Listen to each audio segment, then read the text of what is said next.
수 있는 은혜를 주신 것을 감사합니다. 이렇게 무겁고 힘든 부경 속에서도 하나님 지켜주시고 하나님 은혜 가운데 호흡하게 하신 것을 인하여 감사합니다. 또 힘든 일상 속에서 저희가 또 시간을 쪼개어 주의 말씀을 묵상하고 기도하고 찬양할 수 있는 은혜를 허락하여 주신 것을 감사합니다. 우리가 하나님의 말씀을 읽고 또 묵상할 때 우리가 더욱더 하나님의 음성을 듣게 하시고 하나님의 뜻을 분별하게 하시고 하나님이 이 시대에 우리에게 무엇을 요구하신지를 저희들이 깨달을 수 있는 저희가 되게 하여 주시옵소서. 우리가 머리로 읽는 말씀이 아니라 온 마음과 온 영혼으로 말씀을 잘 수 있는 저희 심령이 되도록 하나님 인도하여 주시옵소서.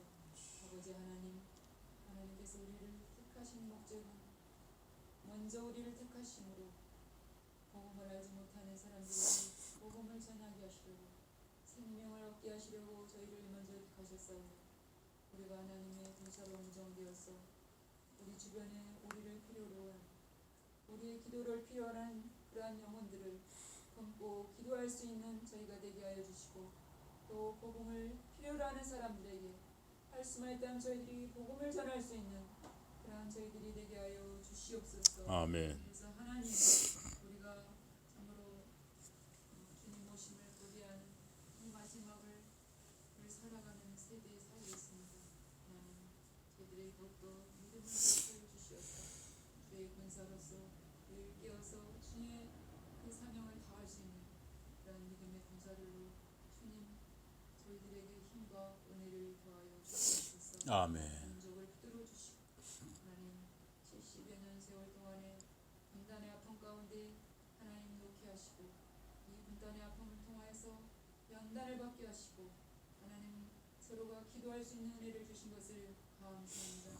하나님 이 70여 년의 생활 동안에 어서속히 저 어둠에 있는 자유를 모르고 살아가는 그 북녘 땅의 공포들을 하나님 불쌍히 하셔서 그곳에 주님 옥루와 기도하는 성도들의 기도를 들으시고 연락하셔서 정금같이 하나님 시련 가운데 하나님을 붙잡고 사는 그 지하교회 성도들의 기도를 받으시고 저들의 믿음을 받으시어서 어서속히 이 나라가 복음으로 통일될 수 있는 은혜를 허락하여 주시옵소서. 아멘. 그래서 이 나라가 하나님 명하시는 전 세계 참으로 복음으로 나아갈 수 있는 귀한 주님이 감당하라고 주신 그러한 사명들을 감당하는 귀한 민족으로 하나님이 세우시고 역사하여 주시옵소서. 아멘. 하나님 온 세상을 통하여 역사하실 주님, 온 세상 온 교회를 통하여 영광 받으실 주님, 하나님 주께서 온 세계에 함께하시고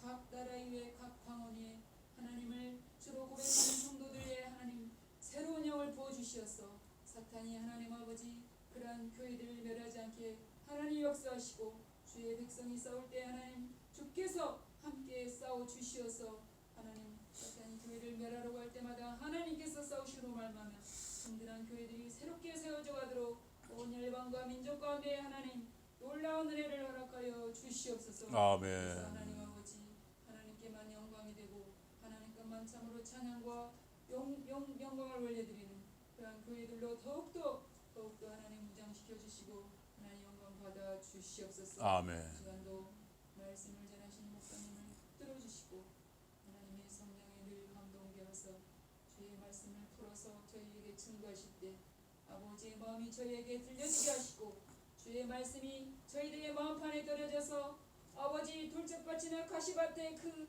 씨처럼 저희들이 들음으로 흘리거나 사탄에게 빼앗기지 않게 하시고 주의 말씀이 우리의 부드러운 마음에 떨어져서 그 말씀이 저희들의 삶의 현장에서 열매 맺게 하여 주시어서 아멘. 그 말씀으로 인하여서 우리의 죽어가는 가족들을 향하여 저희를 기도하게 하시고 복음을 멀리하는 가족들을 위해서 저희가 마음을 애써하며 그 이유를 여기는 마음으로 애타는 마음으로 기도하는 저희들이 되게 하여 주시옵소서. 아멘. 그래서 하나님 하나님의 말씀이 이 시간 성령의 말씀으로 들려져서 하나님의 온전한 열매를 맺는 귀한 시간이 되도록 하나님 역사 역사하여 주시옵소서. 아멘. 이 시간도 하나님께서 온전히 영광 받으시고 하나님 교회 이 시간 예배드리는 교회마다 하나님 새롭게 하여 주시옵소서. 회개의 역사가 일어나게 하시고 하나님 아버지 다시 한번 아버지 하나님 그런 우상의 것들을 다 내려놓고 오직 주님만 신전하게 붙드는 예배가 되도록 하나님 역사하여 주시옵소서. 아멘. 감사드리며 예수님 이름으로 기도합니다. 아멘. 우리 하나님 말씀 누가복음 6장입니다. 하나님 말씀 누가복음 6장 1절부터입니다. 누가복음 6장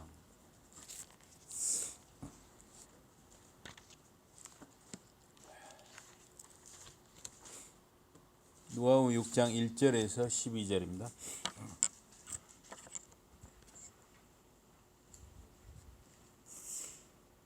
누가복음 6장 1절에 12절.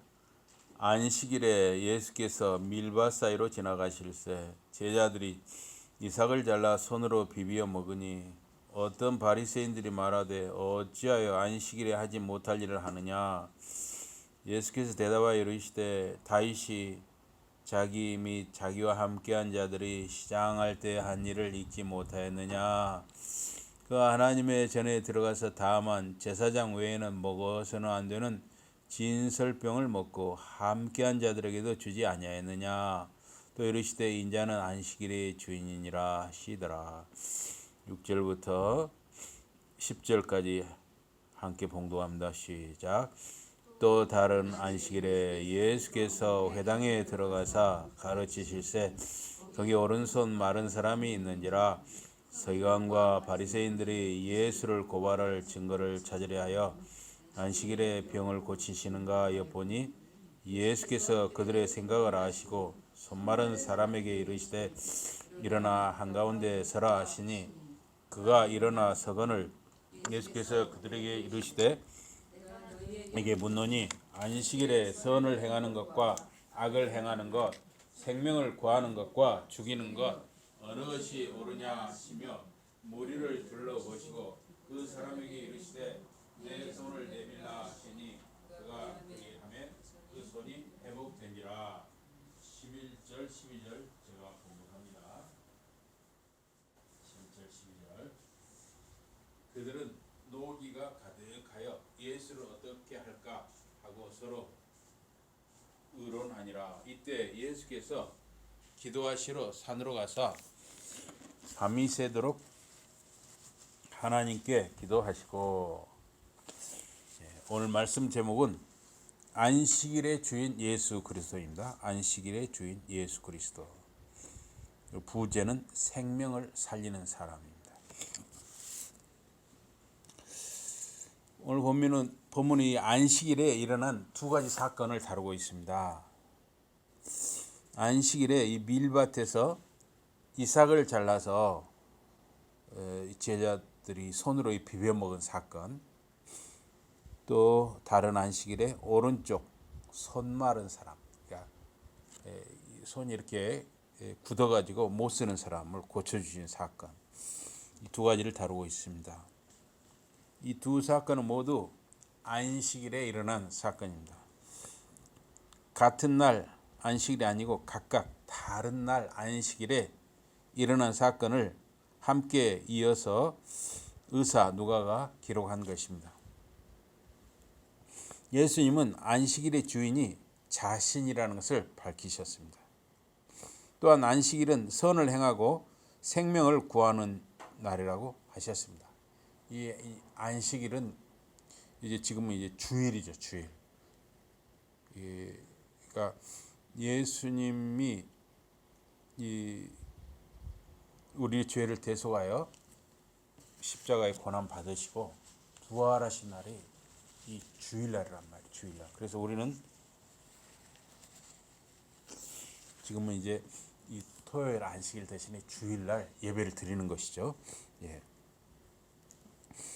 그래서 어쨌든 이 안식일의 주인이 예수님 자신이라는 거예요. 그리고 안식일은 선을 행하는 날이고 생명을 구하는 날이다 하는 것입니다. 그래서 예수님과 이 제자들이 밀밭 사이를 지나가시다가 제자들이 이삭을 잘라서 손으로 비벼 먹었습니다. 혹시 여러분들도 이제 저도 그런 기억이 있는데 여러분들도 기억이 있을 거예요. 그 옛날에 이 보리밭 있잖아요. 요새는 이제 보리 농사를 많이 짓진 않는데 옛날 보리 농사 지을 때요. 그 보리 이렇게 익기 전에 약간 말랑말랑할 때 있잖아요. 청보리. 그 이렇게 불에다 이렇게 끄슬러 드셔보신 적 있습니까? 예. 그럼 고소하니 맛있잖아요. 예, 청보리 이렇게 불에다 이렇게 살짝 끄슬러서 그걸 이렇게 손으로 비벼가지고 먹으면 상당히 맛있어요. 고소합니다. 예, 예, 그렇습니다. 네, 비비도 하고, 예, 그렇습니다. 그러니까 이제 이렇게 이스라엘에서도 그 밀을 그러니까 이제 주로 이제 빵, 여기는 이제 떡이라고 했는데 사실 빵입니다. 빵. 그래서 이 빵을 만들기 때문에 밀을 많이 심었나 봐요. 그래서 밀밭 사이를 지나다가 제자들이 그렇게 이삭을 잘라서 손으로 이렇게 비벼가지고 먹은 것입니다. 배가 고팠기 때문이에요. 배가 고팠기 때문에. 지금 이렇게 이제 이렇게 가게들이 다 있지만은 아마 예수님 당시 약 2000년 전이니까 그때는 이렇게 가게라든가 편의점 이런 것이 이렇게 쉽게 없었겠지요. 그러니까 그냥 들이나 이런 데서 또는 과일나무 이런 데서 그냥 배고프면 조금씩 먹고 했던 것 같아요. 이제 미리 이렇게 도시락을 싸지 않으면. 제가 봤을 때는 예수님도 제자들과 같이 밀이삭을 잘라서 비벼 잡수셨을 것입니다. 이건 제 상상입니다. 그러나 제 상상이 그렇게 무리한 상상은 아니라고 생각합니다. 예수님도 육신의 몸을 가지셨고 피곤하시고 또 배고프셨을 것이기 때문에 예수님도 아마 그렇게 제자들과 함께 그렇게 하셨을 가능성이 높죠. 그러면 이것이 잘못된 것이냐? 이거는 율법적으로 잘못된 것이 아니었습니다. 그 신명기 23장 25절에 보면 이런 말씀이 있어요. 이웃의 곡식밭에 들어갈 때 손으로 그 이삭을 따도 된다 그랬어요. 그 이삭을. 그 대신 이웃의 곡식밭에 낫이나 칼로 이렇게 자르면 안 된다 그랬어요. 그러니까 배고프면 이렇게 살짝 그 허기를 채울 수는 있지만 그렇게 비워갖고 자기 집으로 가져가면 안 된다는 것이죠. 예, 그렇습니다. 그러면 도둑질이 되는 것이죠. 또 가수원 또는 포도원에 들어갈 때 마음대로 그 포도를 배부르게 먹을 수가 있었습니다. 그건 죄가 아니었어요. 그러나 그릇에 또는 보자기 이런 데다 싸갖고 나오면 안 된다는 거예요. 예. 그러니까 저는 이 구절을 보면서 참 하나님은 가난한 사람, 배고픈 사람을 참 배려하시는 분이다. 참 하나님은 좀 따뜻한 마음을 가지신 분이다. 그런 생각을 합니다. 우리 사람들 중에도 참 마음이 따뜻한 사람이 있고 또 차가운 사람이 있잖아요. 또 아주 마음이 부드러운 사람이 있고 또 아주 딱딱한 사람이 있습니다. 그런데 하나님께서는 참 따뜻하고 부드러운 마음으로 이웃을 대할 것을 말씀하셨습니다. 그래서 이웃의 곡식밭이나 이 과일밭에 들어가서 배부르게 먹을 수 있게 하셨습니다. 그 허기를 채울 수 있게 하셨어요. 그러나 낫으로 베거나 그릇에 담아서 나오는 것은 금하셨습니다.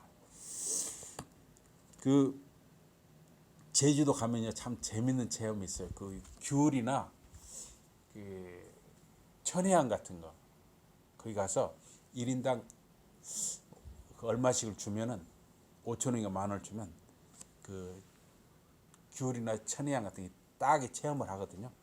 그런데 거기 가서 배부르게 얼마든지 따 먹을 수가 있습니다. 그런데 한 2개나 3개 먹으니까 더 이상 못 먹겠더라고요. 배불러서 못 먹겠더라고요. 그러나 이제 다 모으는 것은 돈을 내야 됩니다. 예.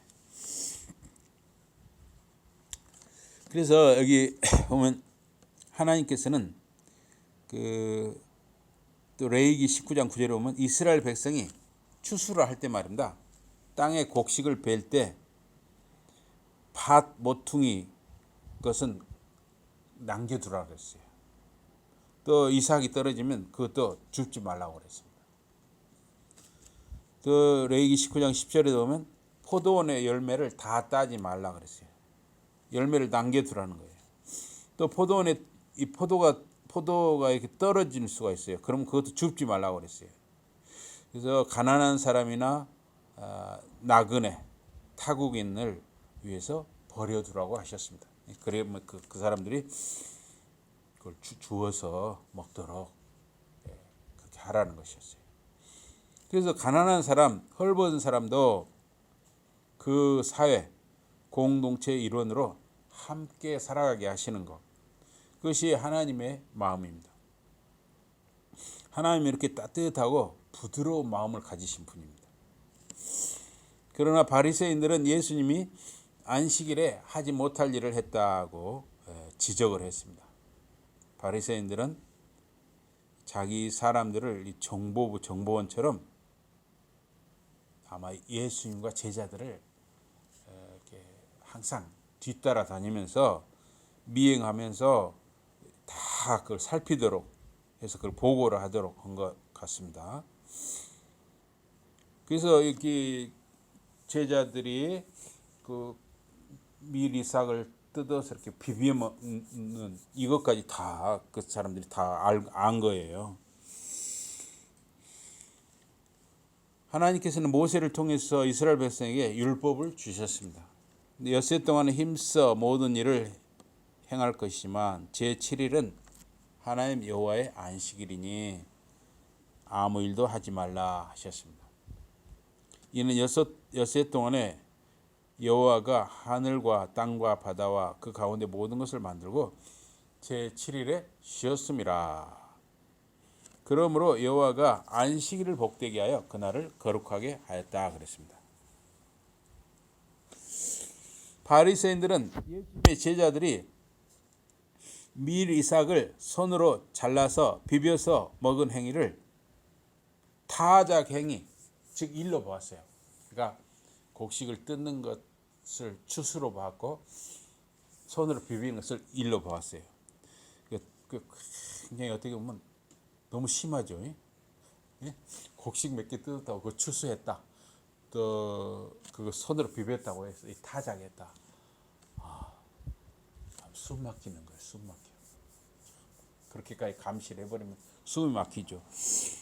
그걸 일로 봐가지고 왜 안식일에 하지 못할 일을 했느냐, 이렇게 예수님과 제자들을 책망을 한 것이에요. 그러자 예수님은 이 바리새인들의 지적에 대해서 다윗의 사례를 들어서 말씀하셨습니다.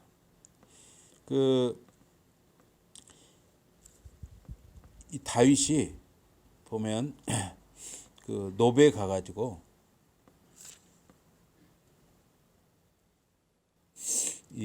어떻게 하셨냐면 다윗이 도망을 갔어요. 왜냐하면 사울 왕이 다윗을 죽이려고 했잖아요. 그래가지고 다윗이 높당에 가서 제사장 아히멜렉을 찾아갔어요. 그 당시는 이 제사장들이 거하는 곳이 성전이 아니라 이동식 천막, 성막이었거든요. 그런 성막에 제사장 아히멜렉이 거기에 있었습니다. 그래서 사울 왕을 피해서 이 다윗과 다윗을 따르는 이 청년들이 지금 피신해서 도망하는 길이었습니다. 그런데 너무 배가 고픈 거예요. 배가 고프니까 그 제사장을 찾아간 것입니다. 그러니까 제사장 아히멜렉이 떨며 다윗을 영접했다 그랬어요. 이 아히멜렉도 지금 소문을 들었어요. 사울 왕이 지금 다윗을 죽이려고 한다는 소문을 아마 들은 것 같습니다. 그런데 도망 다닌다고 소문이 난 다윗이 아히멜렉을 찾아오니까 떠는 거예요. 왜냐하면 잘못하면 아히멜렉이 사울 왕한테 죽을 수가 있거든요. 다윗을 감춰줬다가. 어찌하여 그래서 아히멜렉이 다윗에게 물어봐요. 어찌하여 당신이 홀로 있고 함께하는 자가 아무도 없느냐 물었어요. 그래서 다윗이 제사장 아히멜렉이 이르되 왕이 내게 이를 명하고 이르시기를 내가 너를 보내는 바와 내게 명하는 바 일에 아무 것이라도 사람에게 알게 하지 말라 하시기로 내가 나의 소년들을 여차여차한 것으로 약정하였나이다. 다윗이 지금 거짓말을 한 것이죠. 성경에 보면 라합이 거짓을 말하는 내용이 있습니다. 여리고성을 이제 정복을 하기 위해서 이스라엘에서 몇 사람을 뽑아가지고 그 스파이 정탐꾼들을 여리고성에 보냈잖아요. 근데 라합이 그 이스라엘 정탐꾼 몇 사람을 숨겨줬어요. 그런데 그 여리고성 군사들이 이제 라합을 찾아왔죠. 그래서 혹시 이스라엘 사람 몇 사람 못 봤느냐, 스파이 못 봤느냐. 그러니까 라합이 봤긴 봤는데 벌써 저리 지금 나갔다. 벌 빠져나갔다. 빨리 쫓아가라 그랬잖아요. 이 거짓말이잖아요. 그래서 다윗이나 라합이 거짓말한 것을 어떻게 봐야 하냐 하는 것이죠. 이런 경우는 선의의 거짓말 혹은 지혜라고 할 수가 있습니다. 히브리서에 보면 이 기생 라합이 거짓말을 했다 그렇게 안 하고 기생 라합의 행동을 믿음의 행동으로 보았어요. 그래서 믿음으로 기생 라합은 정탐꾼을 평안히 영접하였으므로 순종치 아니한 자와 함께 멸망치 아니하였도다. 그 히브리서 11장에 기록을 하고 있습니다. 그래서 하나님 편에서 서는 삶을 살기 위해서 하는 거짓말은 성경이 믿음의 행위 또는 지혜로 본 것이에요. 이게 하나님 편에서 일을 하다가 어떤 상황에서 거짓말을 하게 되면 그런 경우는 그것이 거짓말이 아니라 믿음의 행위 또는 지혜로 보았다 하는 것이에요. 물론 자기 욕심 또 자기 정욕 또는 탐욕 때문에 하는 거짓말은 하나님이 용납하실 수 없는 것이죠. 그러나 사람을 살리기 위한 선의의 거짓말이 있을 수 있다 하는 것입니다. 다윗은 이 제사장 아히멜렉에게 물었습니다. 이제 당신의 수중에 무엇이 있습니까? 떡 5덩이나 무엇이든지 있는 대로 제게 좀 주세요. 그래서 제사장 아히멜렉이 다윗에게 대답했어요. 이 떡은 이 빵을 말합니다. 항상 빵이 내가 빵을 가지고 있는 것이 아니다. 그러나 거룩한 떡은 있다 그랬어요. 거룩한 빵은 있다. 그래서 그 소년들, 다윗이나 다윗과 함께한 사람들이 부녀를 여자를 가까이만 아니하였으면 주리라 그랬어요. 다윗이 제사장에게 대답하기를 우리가 참으로 3일 동안이나 부녀 여자를 가까이 하지 아니하였습니다. 나의 떠난 길이 보통 여행이라도 소년들의 그릇이 성결하겠거든.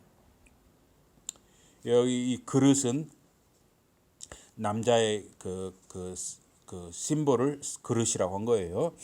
성결하겠거든 하물며 오늘날 그들의 그릇이 성결치 아니하겠나이까.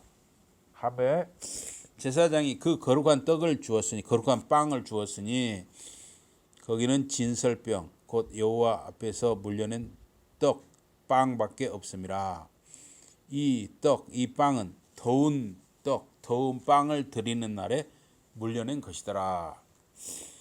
그래서 이 더운 빵, 갓 쪄낸 빵은 그 하나님께 드리는 그 상에 올려드리고 이제 식은 빵을 이렇게 지금 내놓은 거예요. 그래서 여기 다윗이 하나님의 전 이 성막에 들어가서 제사장만 먹을 수 있는 이 진설병 그 빵을 집어먹고 함께한 자들에게도 주었던 그 사례를 예수님이 말씀하셨던 것입니다. 이 떡, 이 진열빵 혹은 이 헌물빵은 아론과 그 자손에게 돌리고 그들은 그것을 거룩한 곳에서 먹도록 했습니다. 이는 여호와의 화제 중 그에게 즉 아론에게 돌리는 것으로서 지극히 거룩함이니라. 이는 영원한 규례라 그랬습니다.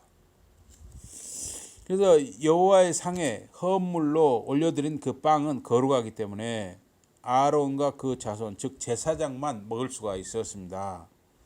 그러나 여러 끼니를 굶고 먼 길을 달려온 다윗과 그 일행은 매우 배가 고팠고 지쳐 있었습니다. 먹을 것이나 마실 것을 공급받지 못하면 다윗과 또 그와 함께한 청년들이 생명이 위협받는 처지에 있었습니다.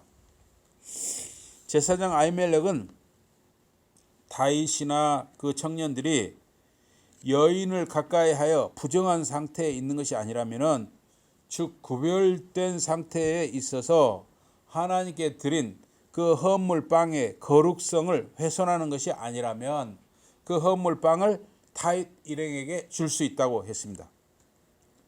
더운 빵을 하나님의 상에 올리고 물려낸 식은 빵을 다윗이 받아서 그와 일행 청년들과 함께 그 빵을 굉장히 맛있게 먹었을 것이에요.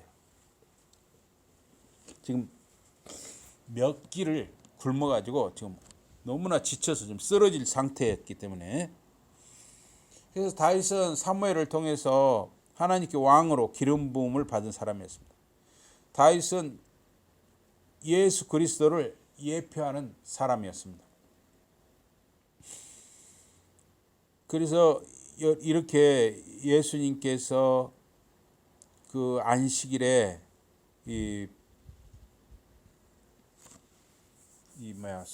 그 밀을 뜯어가지고 손으로 비벼서 먹는 것이나 또 다윗이나 청년들이 그 성막에서 물려낸 그 식은 빵, 제사장만 먹을 수 있는 그 빵을 먹은 것이나 결국 뭐냐? 생명을 살리는 행위였다는 거예요. 생명을 살리는 행위. 예. 이어서 예수님은 인자, 즉 그리스도께서 안식일의 주인이라는 것을 말씀하셨습니다. 이 안식일의 주인 또는 이 주일의 주인이 예수님이라는 거예요. 그래서 안식일의 주인, 주일의 주인인 예수님은 안식일의 규정을 해석하고 적용하는 권한을 가지신 분이에요. 예수님은 제자들이 밀밭을 지나다가 배가 고파서 밀이삭을 손으로 잘라서 비벼서 먹은 것은 생명을 지키고 구하는 일로 보신 것입니다. 예수님은 안식일이냐 일을 했느냐 안 했느냐 하는 문제보다도 먼저 생명을 살리는 일을 더 중요하게 보셨다 하는 것입니다. 오늘날에도 주일에 음식점에 갈 수 있느냐 또는 마트에 갈 수 있느냐라는 문제가 있습니다. 미리 토요일에 음식을 준비하거나 필요한 식품을 미리 사두었다가 주일을 보내면 가장 좋겠죠. 그러나 어떤 피할 수 없는 사정이 있어서 토요일에 음식을 준비하지 못하는 경우가 있을 수가 있습니다. 또 주일에 끼니를 때우기에 음식을 만들거나 식당에 가거나 마트에 갈 수 있습니다. 그러나 그냥 즐기기 위해 주일에 움직이는 것은 우리가 조심해야 한다 하는 것입니다. 또 다른 안식일에 예수님께서 회당에 들어가셔서 가르치실 때 거기 오른손 마른 사람이 있다 그랬어요. 손이 굳어가지고 움직이지 못하는 사람이 있었어요. 오른손이. 그런데 거기에 서기관과 바리새인들도 있었어요. 그 회당에. 그러니까 예수님을 예수님을 뭔가 이렇게 죄를 들추어낼 그런 증거를 찾으려고 안식일에 예수님의 병을 고치는가 이것만 자꾸 엮고 있는 거예요. 그래서 예수님이 그들의 생각을 아시고 손 마른 사람에게 말씀하시기를 일어나 한 가운데 서라. 손 마른 사람에게 한 가운데 사람들 가운데 서라 그랬어요. 하시니 저가 일어나 서거늘. 서기관과 바리새인들은 안식일에 예수님이 사람을 치료하는 행위를 죄로 보았습니다. 그래서 예수님께서 저에게 이르시되 내가 너에게 물어보는데 안식일에 선을 행하는 것과 악을 행하는 것, 생명을 구하는 것과 멸하는 것 어느 것이 옳으냐 이렇게 물어보셨어요. 안식일에 선을 행하는 것, 안식일에 생명을 구하는 것, 또 주일에 선을 행하는 것, 주일에 생명을 구하는 것이 옳은 행위라는 사실을 예수님이 강조하신 것입니다. 무리를 둘러보시고 그 사람에게 이르시되, 거기 많은 사람들이 이제 둘러싸서 보고 있는 거예요. 예수님이 어떻게 하는가 보고 있어요. 그 회당 안에서, 유대인 회당 안에서. 그 사람에게 이르시되 내 손을 내밀라 하시니 제가 그리하면 그 손이 회복되니라. 이 오른손이 아마 이런 식으로 손이 굳어 있던 게 예수님이 손을 내밀하니까 해서 이렇게 손이 정상으로 돌아온 거예요. 기적이 일어난 것이죠.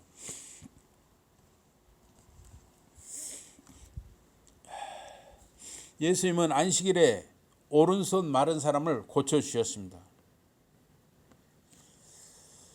그래서 어떤 사람은 이 서기관이나 바리새인들처럼 굳이 안식일에 사람을 고치느냐, 금방 죽을 병이 아니니 평일날 고쳐도 된다 이렇게 여길 수가 있습니다. 그러면 예수님은 왜 굳이 안식일에 그 오른손 마른 사람을 고쳐주셨을까요? 안식일은 선을 행하고 생명을 살리는 날이기 때문입니다. 안식일은 이 서기관이나 바리새인들처럼 사람을 이렇게 속박하고 옥죄는 날이 아니라는 것이에요. 그 오른손 마른 사람을 그 순간 그 안식일에 고치지 않으면 평생 그 오른손 굳어 있는 사람은 기회를 잃을 수도 있는 것입니다. 예수님은 한 곳에 머물지 않으시고 이스라엘 각지를 이렇게 돌아다니시면서 복음을 전하셨어요. 가르치고 치유하고 전파하셨습니다. 그러니까 그 안식일에 그때 그 예수님과 그 오른손 마른 사람이 만났는데 그때 고치지 않으면 영원히 이 오른손 마른 사람이 예수님을 못 만날 수도 있단 말이에요. 그러니까 안식일에 선을 행하고 생명을 살리는 것, 이것이 더 귀한 것이라는 것을 예수님은 강조하시고자 하신 것입니다. 안식일에 사람을 고친 것이 하나님의 거룩성을 훼손하지 않았습니다. 하나님의 이름을 결코 더럽히지 않았습니다. 오히려 하나님께 영광을 돌리는 일이었습니다. 그러나 서기관 바리새인 무리는 분기가 가득하여 혈기가 가득하여 예수를 어떻게 처치할 것을 서로 의논했다 그랬어요. 그들은 예수님이 안식일에 아픈 사람을 고치신 것을 오히려 분하게 여겼다는 거예요. 오히려 우리 주님을 죽이고자 모의했다는 것입니다. 그들은 형제의 병이 치유받은 것을 전혀 기뻐하지 않았습니다. 그들은 안식일에 치료하는 일을 그 행위를 문제 삼아서 분하게 여겼다는 것입니다. 그것이 하나님의 마음일까요? 사실은 그 서기관이나 이 바리새인들은 하나님과는 전혀 관계없이 자기들의 혈기와 그 죄로 화를 내는 것이지, 그 하나님과는 아무 상관없는 그들의 분냄과 혈기였습니다. 하나님은 그 수십 년 동안 고통받던 그 사람이 예수님을 만나서 치료받고 건강한 사람이 된 것을 분명히 기뻐하셨을 것입니다. 그러나 그런 하나님의 마음을 알지 못했던 이 서기관과 바리새인들은 단지 안식일에 예수님이 그 아픈 사람을 고쳤다는 그걸 가지고 혈기를 내고 분을 참지를 못했어요. 그거는 하나님과는 사실은 하나님의 마음과는 아무 상관없는 자기들끼리 서로 분내고 화내는 것이죠. 그들은 그러한 종교적인 규제와 인간의 전통과 권위로 먹고 사는 사람들이에요. 그 종교인들은, 서기관이나 바리새인들은 자꾸 뭘 이렇게 옥죄고 규제하고 이것도 하지 말고 저것도 하지 말고 해야 먹고 살 수 있는 사람들이에요. 정부 기관들도요, 뭘 자꾸 규제를 많이 합니다. 이것도 허락받아야 되고 저것도 허락받아야 되고 허락을 많이 받아야 된다고요. 뭐 집 질 때도 허락받아야 되고 뭐 무슨 영업을 할 때도 허락을 받아야 되고 허락을 받는 걸 많이 만들어 놓잖아요. 자동차 할 때도 뭐 세금이 몇 가지가 있는지 몰라요. 또 자동차 등록할 때 이렇게 자꾸 규제를 왜 만들어 놨습니다. 그래야 공무원들이 먹고 살잖아요. 그것까지만 하겠습니다. 예, 어쨌든 이 서기관과 바리새인들이 만든 규제를 예수님이 허무는 것을 분하게 여긴 것이에요. 그것이 종교 지도자들의 모습이었습니다. 그들은 자기들의 권위와 이권 혹은 기득권이 훼손되는 것을 분하게 여긴 것이에요. 그것은 하나님께 전혀 상관없는 일이었어요. 그리고 그들은 주님을 죽이고자 모의한 것입니다. 그들은 하나님을 위해서 주님을 죽이고자 한 것이 아니라 자기들의 이익이 훼손되니까 죽이려고 한 것이죠. 이런 일이 세상에도 많이 있습니다. 예수님이 대적자를 대응하시는 최고의 방식은 그들과 맞서거나 토론하는 것이 아니었습니다. 예수님이 대적자를 대응하시는 최고의 방식은 기도하는 일이었습니다. 우리 거기 한번 같이 읽어보시면 좋겠습니다. 12절입니다. 12절 한번 같이 읽어보겠습니다. 12절 찾으셨습니까? 예, 누가복음 6장 12절. 누가복음 6장 12절. 다 같이 누가복음 6장 12절입니다. 찾으셨습니까? 다 같이 시작. 이때 예수께서 기도하시러 산으로 가사 밤이 새도록 하나님께 기도하시고. 예수님이 대적자를 대응하시는 최고의 방식은 바로 기도하는 일이었습니다. 이때 예수께서 기도하시러 산으로 가사 밤이 새도록 하나님께 기도했다는 거예요. 우리 주님이 문제를 풀어가시는 방식은 기도하는 일이었습니다. 밤을 새워서 하나님과 대화함으로 교제함으로 문제를 풀어가셨습니다. 예. 요즘 이 묻지마 증오범죄가 자주 일어나고 있습니다. 우리는 그런 사람들을 위해서 기도해야 돼요. 예.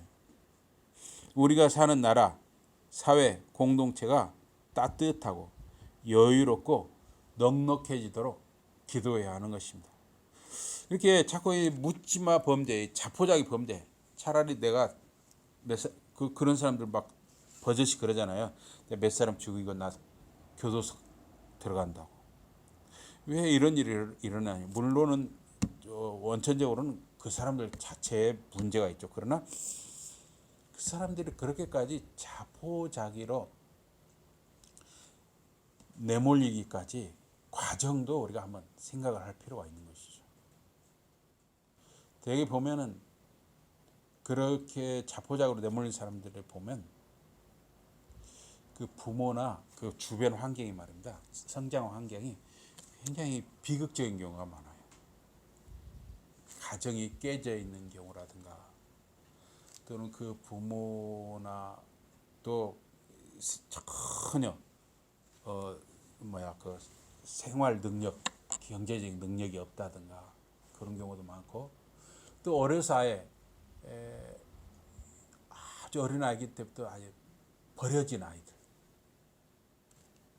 그런 아이들이 원래 이제 그런 아이들은 너무나 이렇게 그 험한 환경에서 이렇게 크다 보니까 어떤 범죄 조직이라든가 이런 데 몰리게 되고 그래서 결국은 이렇게 묻지마 증오 범죄가 특히 요새 좀 심해졌잖아요. 이건 뭐냐면 사회가 부드럽고 사회가 여유가 있고 사회가 따뜻해지면 이런 일이 줄어들어요. 그러니까 예를 들어서 누가 좀 라면 한 그릇만 끓여주세요 하면 끓여주셔야 됩니다. 예? 밥 한 그릇만 주세요 하면 밥을 한 그릇 주셔야 돼요. 물 한 그릇 주세요 하면 돈 10,000원만 주세요 하면 여러분 가능하면 주시기 바랍니다. 설사 속아 넘어가더라도 그 10,000원 주어서 속아 넘어가더라도 주시기 바랍니다. 그래서 이 사회가 너무 차갑고 딱딱하고 냉정하고 하는 것보다는 좀 부드러워져야 돼요. 사회가.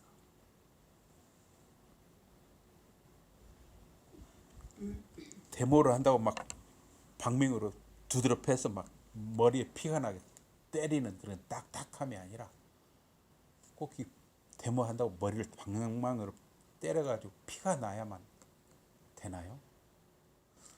좀 더 부드러워져야 돼요. 여유가 있어야 됩니다. 그래서 우리가 그러한 사회가 되도록, 공동체가 되도록, 또 그러한 지도자들이 많아지도록, 그러한 사람들이 많아지도록 우리가 기도해야 돼요. 정말 이 사회가 따뜻하고 여유롭고 넉넉해지면 좋겠습니다. 그래서 여러분 꼭 식당이 말입니다. 바글바글 사람 많이 몰리는데 물론 근데 거기는 있잖아요. 우리가 안 가도 그럼 돈 많이 먹고 잘 살아요. 근데 좀 사람 안 가고 좀 그런데 식당이 별로 사람 많이 안 가는 그런데도 좀 가끔 이용하시기 바랍니다. 저는 가끔 그렇게 합니다. 또 주유소도 사람 많이 가는 데보다 주유소 잘 안 되는 데 가서도 좀 기름 넣고 그래서 좀 같이 먹고 살아야 됩니다. 같이. 그렇게 해서 좀 여유롭고 넉넉한 사회, 정말 따뜻한 사회가 되도록 우리 기도하고 실천해야 한다는 거예요. 하나님과 사람 앞에서 선을 행하고 생명을 살리는 저와 여러분과 자녀들, 자손들이 되기를 주님의 이름으로 축복합니다. 아멘. 우리 기도하겠습니다. 하나님 아버지, 예수님께서 이 안식일에 참으로 선을 행하고 생명을 살리는 것이 안식일에 대한 또 주일에 대한 하나님의 뜻임을 우리에게 일깨워 주셨습니다.